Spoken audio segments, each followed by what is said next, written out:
Terceira passagem bíblica mal interpretada, mal aplicada pelo Espiritismo. O novo nascimento é uma reencarnação, é o que eles dizem.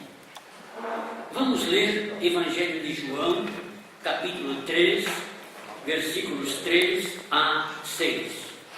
Conhecemos muito bem, mas vamos lá. Evangelho de João 3 e 3. A isto respondeu Jesus: em verdade, te digo que se alguém não nascer de novo, não pode ver o reino de Deus. E este nascer de novo é o que eles interpretam por reencarnação. Continuando. Perguntou-lhe Nicodemos: como pode um homem nascer sendo velho? Pode, porventura, voltar ao ventre materno e nascer segunda vez? E Nicodemos entendeu perfeitamente que não se tratava de um novo nascimento físico. Como pode ser isso? É como Davi falou, quando o Senhor Jesus falou, o Filho de Deus, não era Filho de Deus, ele não era Filho de Deus como nós somos filhos de Deus, mas ele era igual a Deus. E os judeus entenderam perfeitamente. Nicodemos também entendeu perfeitamente que esse novo nascimento não é um nascimento físico. Continuando, versículo 5. Respondeu Jesus: em verdade te digo, quem não nascer da água e do Espírito não pode entrar no reino de Deus. Muito bem. Nascer de novo seria melhor traduzido nascer do alto. Nascer do alto. A palavra grega anotem é assim traduzida em João 13:31. Vamos ler. Procuremos o versículo 31. Mesmo capítulo 3, verso 31. Quem vem das alturas certamente está acima de todos. Quem vem da terra é terreno e fala da terra. Quem veio do céu está acima de todos. E esta expressão das alturas é exatamente aquela mesma palavra que no versículo 3 e 5 é traduzida de novo. O novo nascimento é um nascimento que vem do alto. Outra citação está no capítulo 19. João, capítulo 19 e versículo 11. 19 e 11. Respondeu Jesus: nenhuma autoridade teria sobre mim se de cima, se do alto não te fosse dada. Se de novo, aquela mesma palavra que em João 13 e 5 é traduzida de novo, aqui é traduzida do alto, das alturas.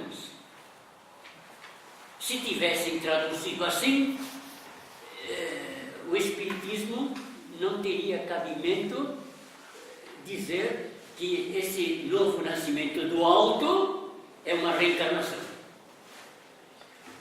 Jesus deixa claro que ele estava falando de um nascimento espiritual e não físico. Trata-se de um nascimento que só pode ser efetuado pelo Espírito Santo aplicando a palavra de Deus. Quem não nascer da água e do Espírito. A água, a palavra. O Espírito aplicando a palavra, convencendo-nos da nossa necessidade de pecado, necessidade de arrependimento e necessidade de aceitarmos Jesus Cristo como nosso Salvador. Isto é nascer da água e do Espírito, convencidos pela ação do Espírito da aplicação da palavra à nossa vida. O próprio Nicodemos achou a ideia da reencarnação absurda e ridícula. Como pode um homem nascer sendo velho? Nascer de novo significa nascer do alto, isto é, nascer espiritualmente, e se refere à conversão, um fato que ocorre uma única vez e não um ciclo de reencarnações. Uma vez salvos, salvos para sempre. Leia-se 1 Pedro 1 e 23. Vamos lá. Primeira carta de Pedro 1 e 23. Fostes regenerados, fostes nascidos de novo, fostes nascidos do alto, não de semente corruptível, mas de incorruptível, mediante a palavra de Deus, a qual vive e é permanente. Nascemos de novo mediante uma semente incorruptível, a palavra de Deus, não uma semente corruptível, o gene que porventura recebamos de nossos pais. Onde lemos de uma regeneração, isto é, uma nova geração proveniente de uma semente incorruptível que é a palavra de Deus. Se houvesse reencarnação, ela consistiria sempre em nascimentos de carne, mas Jesus estava falando de um nascimento espiritual. A palavra usada pelo Espírito Santo, aceita e aplicada na pessoa, produz este novo nascimento ou nascimento do alto. Finalmente, Tito, capítulo 3 e versículo 5, que já estivemos lendo. Não por obras de justiça praticadas por nós, mas segundo sua misericórdia, Ele nos salvou, mediante o lavar regenerador e renovador do Espírito Santo. Fomos regenerados através de uma semente incorruptível. A palavra usada, aplicada pelo Espírito Santo. Finalmente, o fecho disso tudo. Desmascarando a fraude. Foi na noite de 21 de outubro de 1888. A Academia de Música de Nova York estava repleta de pessoas, não faltando entre os espectadores furiosos espíritas que estavam decididos a fazer arruaça para ridicularizar ou impedir a explicação dos supostos fenômenos espíritas que ia fazer Margaret Fox.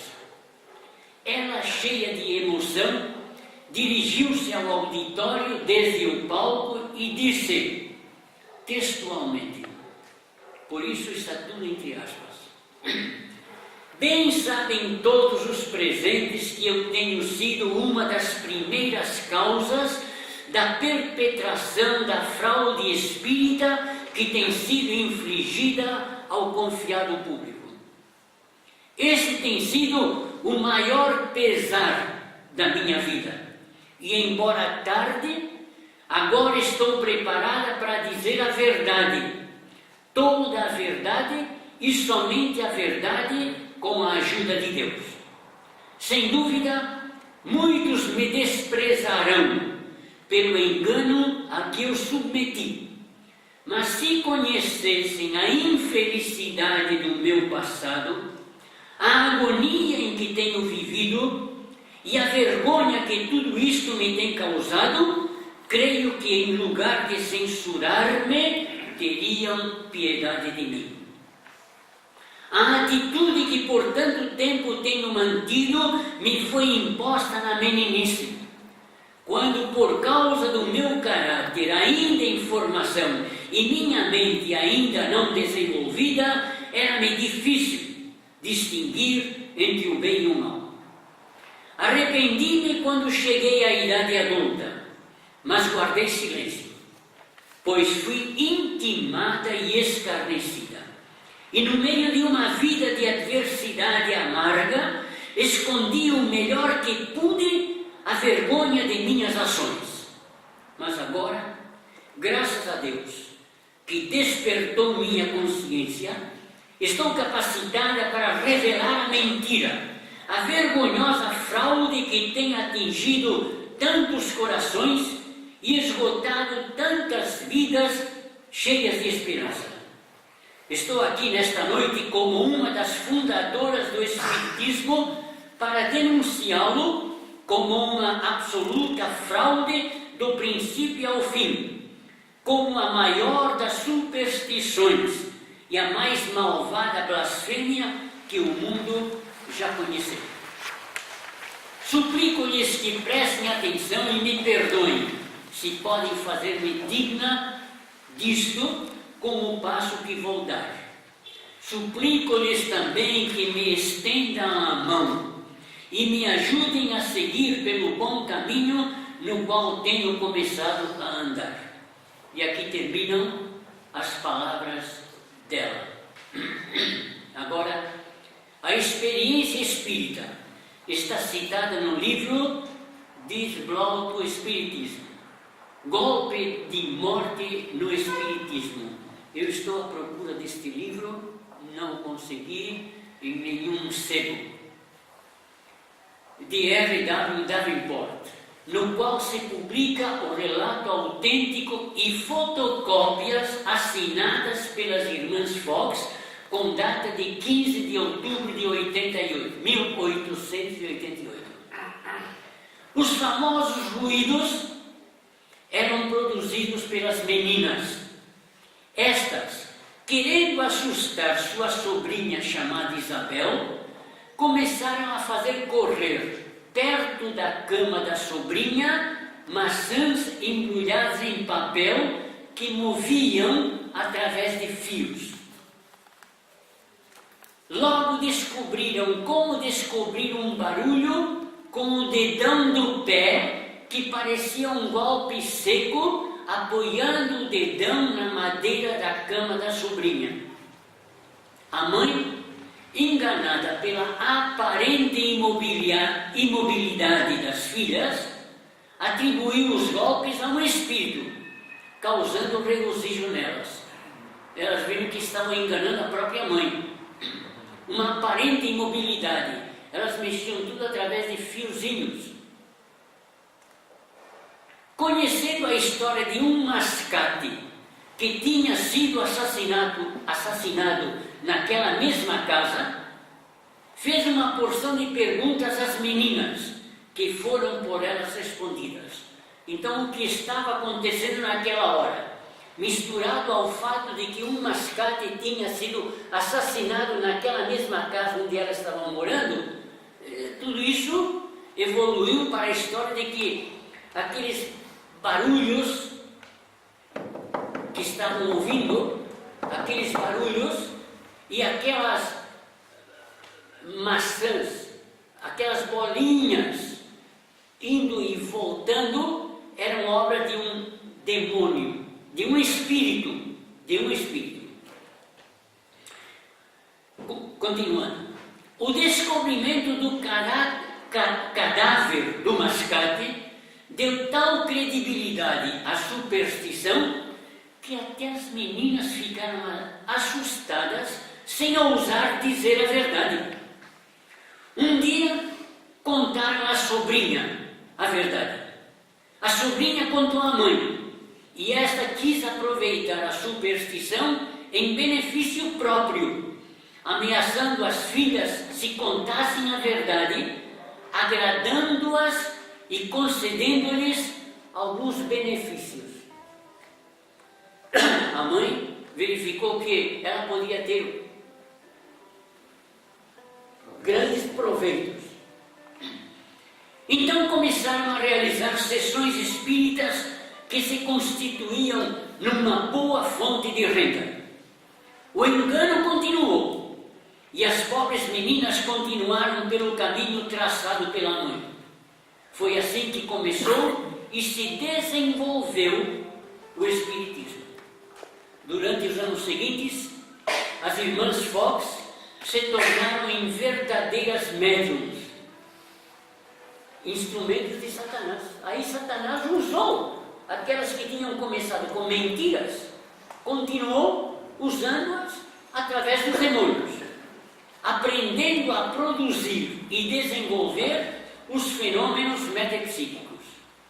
Entretanto, temos a franca e humilhante confissão das duas irmãs quando nos asseguram que os tais golpes e fenômenos ocorridos em suas sessões eram sempre uma fraude. As palavras ditas através do livro e publicamente na Academia de Música de Nova York, depois de terem explorado seu embuste por 40 anos, mostram uma verdadeira crise espiritual. E este livro, que eu ainda não desisti de conseguir, este livro traz os relatos das irmãs devidamente autenticados. Não é o que o escritor falou, mas tudo com o apoio das irmãs e como diz aqui,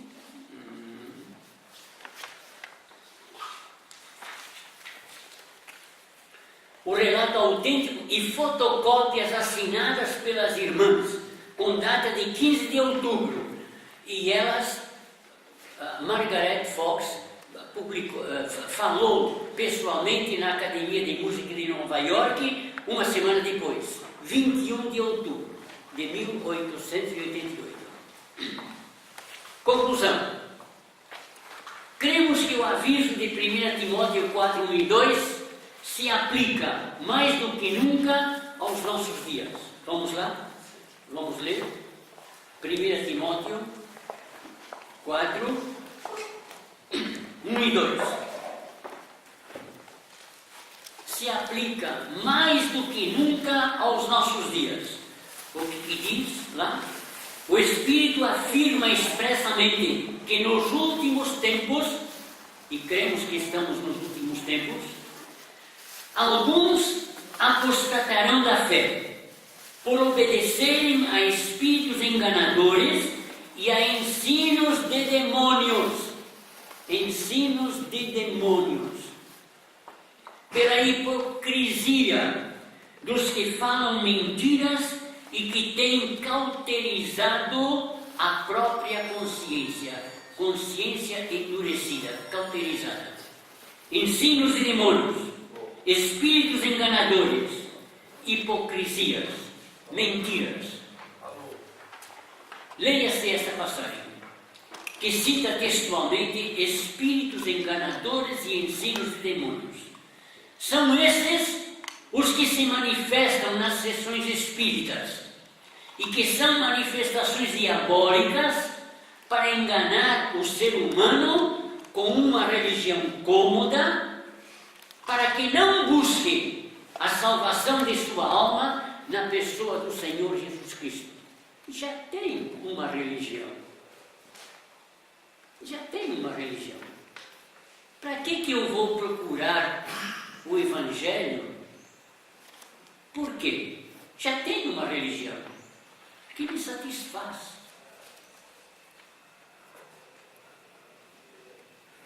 Por que eu vou procurar Jesus Cristo? Com o Espiritismo, Satanás, o Deus deste século, cegou o entendimento dos incrédulos, para que lhes não resplandeça a luz do Evangelho da glória de Cristo. Com o Espiritismo, Satanás, o Deus deste século, quem é? Satanás. Cegou o entendimento dos incrédulos,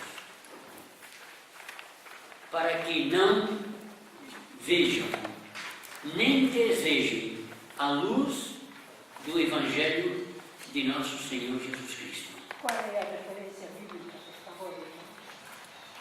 2 Coríntios 4 e 4. Obrigada. Obrigado. Irmãos,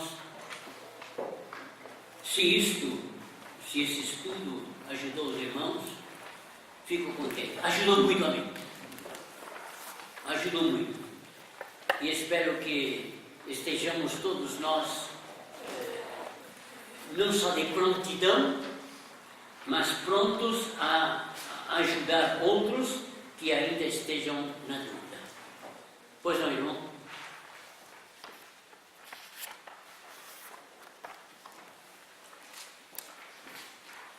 Alguma observação? É muito mais interessante pensar numa religião que não confronta o meu pecado, que me faz pensar que eu posso resolver o problema da minha imperfeição sozinho, né, com as minhas obras, com os meus esforços. Uma religião que ensina que não há inferno, que não há o juízo de Deus sobre o pecado. Isso é muito mais cômodo do que encarar a verdade do Evangelho, né? E a verdade do Evangelho nos humilha, não é verdade, irmãos? Nos humilha. O Evangelho nos humilha. Você não vale nada. Você não vale nada. O Espiritismo, não. Você pode fazer. Você pode se virar. Boas obras. E você? Nós estamos conversando aqui no intervalo sobre aquela passagem que Jesus, no Monte da Transfiguração, apareceu Elias e Moisés. E Pedro disse: passamos aqui 3 tendas, uma para ti, outra para Moisés e outra para Elias. Agora, Eclesiastes fala que quando a pessoa morre, ele não sabe nada deste mundo.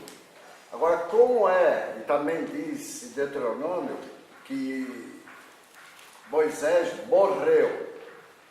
Agora, a decomposição do corpo, como diz lá, na morte de Lázaro, 4 dias estava cheirando mal. Agora, se Moisés morreu, ele virou pó. Agora, como pode aparecer no monte, foi uma manifestação, não sei como é que é. Porque estava conversando aqui, eu queria saber alguma coisa da aparição de Elias e de Moisés naquele monte. No caso de Elias, o problema é menor, porque não morreu. Não morreu. Elias não, foi certo. E Moisés? E Moisés. Deus poderia, da mesma maneira como quando Cristo vier, vai ressuscitar os que morreram confiando em Cristo, e muitos deles, cadê o pó? Cadê os ossos? Mas os átomos estão por aí. E Deus pode ajuntar de novo e pode ressuscitá-los. É o que a Bíblia diz que vai fazer. Então, foram transformados em pó, em átomos. E ele vai ajuntar. Pode e vai fazer isso. Poderia ter feito isso com Moisés naquela ocasião. É esse o pensamento que ele está tendo. Eu, pelo menos, estou tendo esse pensamento. Que o Senhor, como vai transformar nossos corpos, vai para a terra, nós vamos nos tornar cidadãos do céu, morar com Ele, porque a carne e o sangue não entram no céu, nós vamos receber um corpo glorioso. Um corpo apropriado para Eu creio estar ali. que Deus tirou a vida dele, mas pode transformar num corpo glorioso para poder entrar na... Da mesma maneira como transformou o corpo do Senhor Jesus Cristo num corpo que subisse. Esse corpo material não sobe, ele cai. Ele é atraído pela terra. A carne e o sangue é atraído pela terra, mas o corpo celestial será atraído para o céu. Da mesma maneira como o Senhor Jesus Cristo subiu, conforme estivemos lendo lá em Atos, os que ressuscitarem receberão um corpo que subirá. E os que fomos transformados, receberemos também esse corpo que subirá. Sim, Confirmou, né? Não sei se a gente se separaria muito do tema, mas em Mateus 16 tem um encontro entre o Senhor Jesus Cristo e Pedro, quando o Senhor fala para ele: arreda Satanás. Eu entendo que não é uma encarnação de Satanás, senão que, como um comentário diz, Pedro estava se colocando do lado ou de acordo com Satanás.